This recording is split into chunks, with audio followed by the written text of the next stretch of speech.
শনিবাৰে কেতিয়াও ধাৰ নাইবা ঋণ নল'ব, কাৰণ শনিবাৰে লোৱা ধাৰ নাইবা ঋণ আপোনাৰ কেতিয়াও সমাপ্ত নহয়।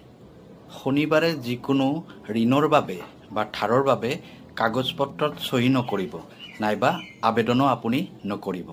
যিকোনো মাহৰ ৮ তাৰিখ, ১৭ তাৰিখ আৰু ২৬ তাৰিখ, এই তিনিটা তাৰিখত কাৰো পৰা ধাৰ নল'ব। এই তাৰিখকেইটাত যদি আপুনি ধাৰ নাইবা ঋণ লয়, তেনেহ'লে আপোনাৰ গোটেই জীৱনটোৱে অশান্তিময় হৈ যাব। যিকোনো ঋণৰ কাগজ পত্ৰত ব্লেক কালাৰৰ পেনেৰে চহী নকৰিব। এইটো বহুত অশুভ মানা হয় আৰু এনেকুৱা ঋণে আপোনাৰ জীৱনটো বহুত অশান্তিময় কৰি দিব আৰু এইবিলাক ঋণ আপুনি পৰিশোধ কৰাৰ ক্ষেত্ৰতো বহুত সমস্যাৰ সৃষ্টি হয়। যদি আপোনাৰ বহুত বাধ্য হৈ যায় যে আপুনি ঋণ ল'বই লাগিব, তেনেকুৱা ক্ষেত্ৰত আপুনি সোমবাৰ, বুধবাৰ আৰু শুক্ৰবাৰ এই তিনিটা বাৰত আপুনি ধাৰ নাইবা ঋণ ল'ব পাৰে। এই তিনিটা বাৰত লোৱা ঋণবোৰ তথা ধাৰবোৰ অতি সোনকালে পৰিশোধ হয় আৰু এই ঋণবোৰে বেছি সমস্যাৰ সৃষ্টি নকৰে। ধন্যবাদ।